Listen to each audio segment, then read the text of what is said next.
welcome back to the Auto Obsessive Garage. Chadwick with you again for another installment of the Auto Experience series. A long overdue installment, guys. I'm sorry, it's been a while since we've done one of those reviews.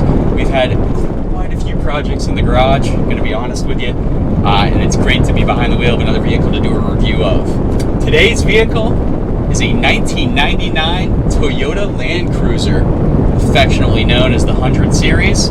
This model of Land Cruiser came out for the 98 model year, and there were some pretty big changes made. You know, these cars have become very popular. Let's be honest, they've always been popular. They're known as super reliable, super hardy, well-performing vehicles. Every generation has its issues, has its less than desirable traits, and I think this is one of the best examples to purchase because the 98 model year did see the addition of this wonderful 4.7 liter V8. The inline 6 was fantastic before, but just another level of power and another level of reliability. A very solid engine.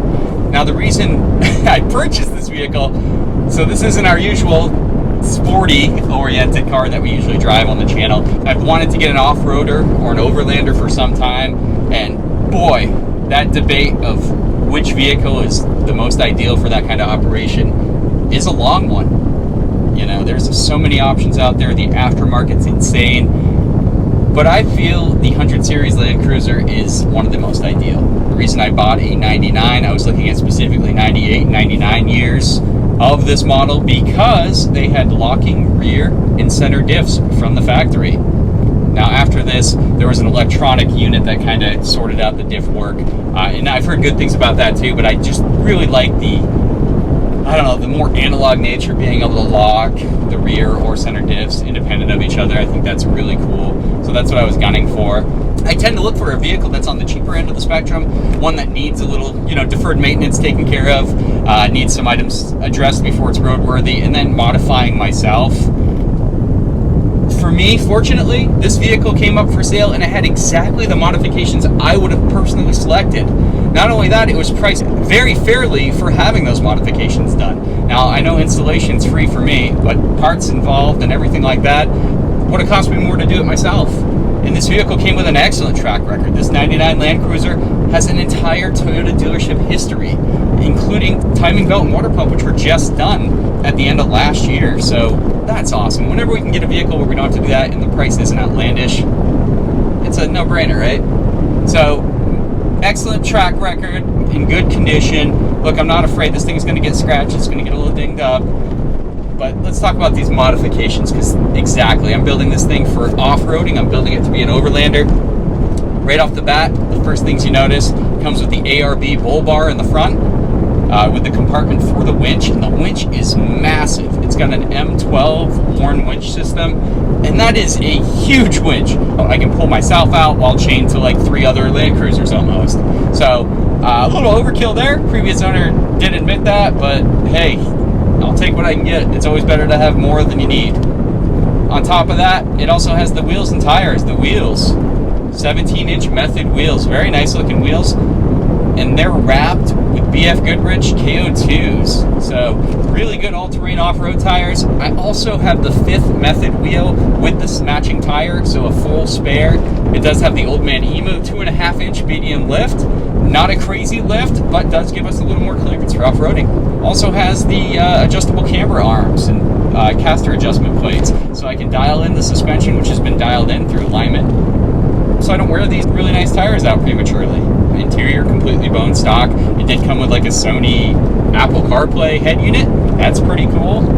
Usually I'm not a fan of getting rid of factory stereos. I like to keep cars as they are, but as this is a modified car, it's okay in this case. We'll let it slide. Mileage on this fine example, 215,000 miles, which for a Land Cruiser is barely broken in. It's pretty well broken in, but these things have been known to go quite a bit further than that. The factory maintenance record also makes me a little happier about that. It's super cool to get that with the car. The thing drives amazingly. We're not going to do any off-road testing. We will go on some off-road adventures in the future, I can guarantee that.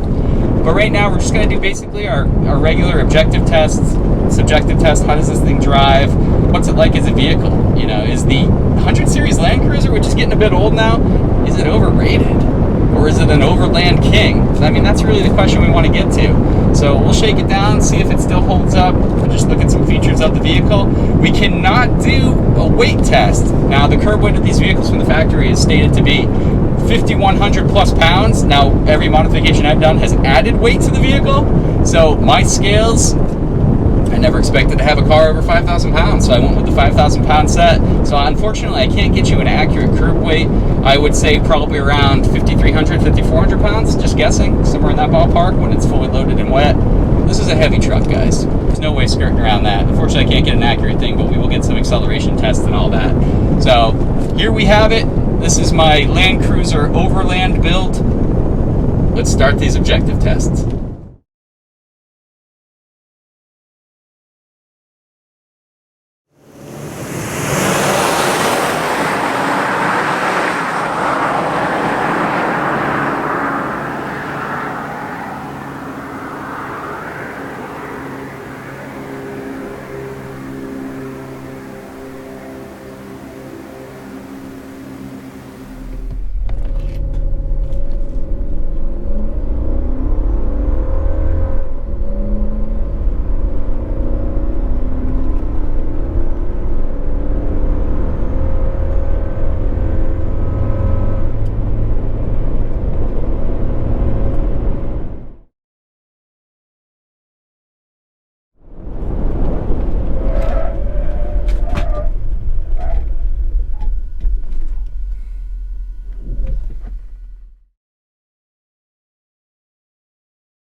Solid is one of the first impressions I received when driving the 1999 Land Cruiser.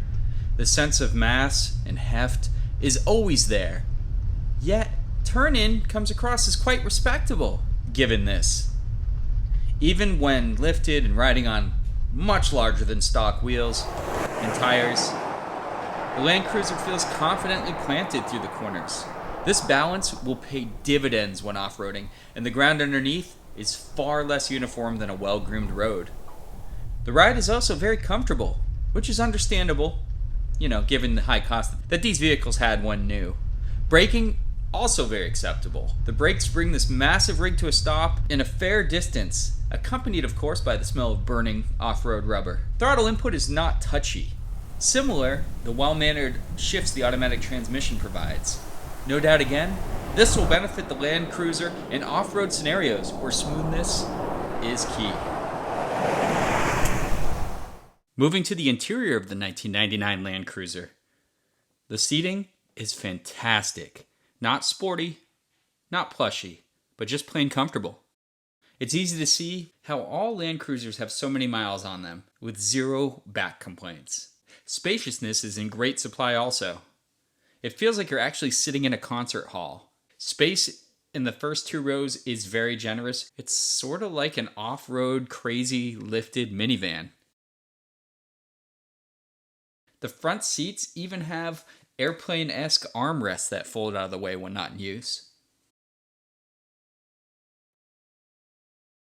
Materials are very Toyota in here. They age incredibly well and are manufactured with high-quality construction.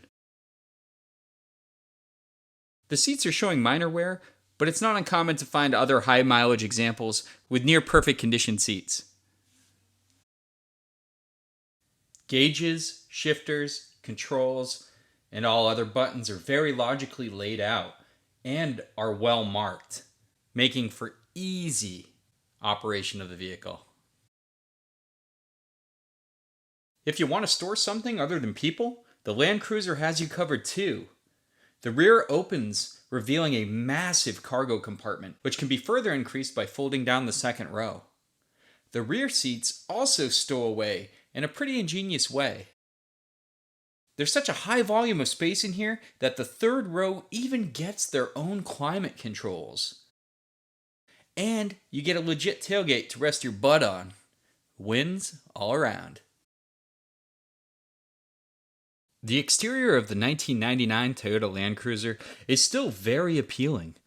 There's nothing offending about its style and design, and it's in that sweet middle ground where it looks modernish, but also retro, which is coming back into style. This and its Lexus LX470 brother still look highly attractive today, still look high-end, yet can be had for such a great deal. The Land Cruiser is very truck-looking, pretty far removed from today's modern crossover design.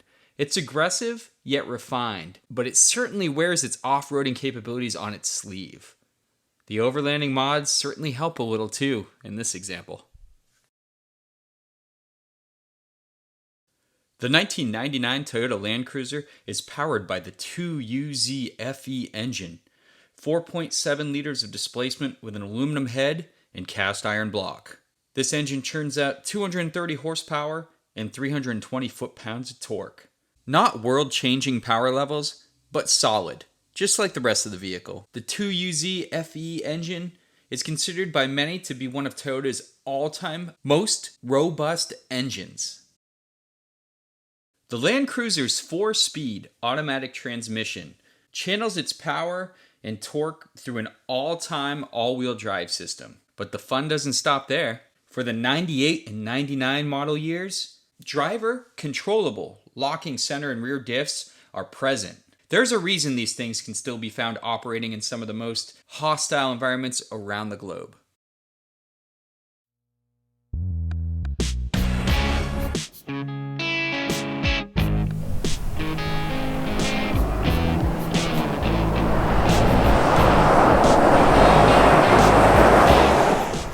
In all fairness, this video did very little in the way of determining the off-road merits of the 1999 Land Cruiser, but it certainly evaluated the vehicle's unfortunately way more common civilized functions. Many examples piled up hundreds of thousands of miles doing routine store runs and kit shuttling. Very few adventured off the paved path, but they were rare breeds. Flash forward to modern times, and the Land Cruiser is coming into its prime, flexing its off-road aptitude. Prices have dropped to very attainable levels, contrasting with their high MSRPs from decades ago. This, coupled with an exploding aftermarket, make the Land Cruiser a prime candidate for becoming an overland rig. What you have with the Land Cruiser is a high-quality, ultra-reliable, feature-laden vehicle just as happy making grocery runs as it is navigating down rock-addled and mud-soaked off-road trails. Just take inventory of all the well-running, high-mileage examples out there, and the multitude of highly successful off-road builds, and you quickly realize that the Land Cruiser is not overrated, not in the least, but it is still one of the overlanding champions.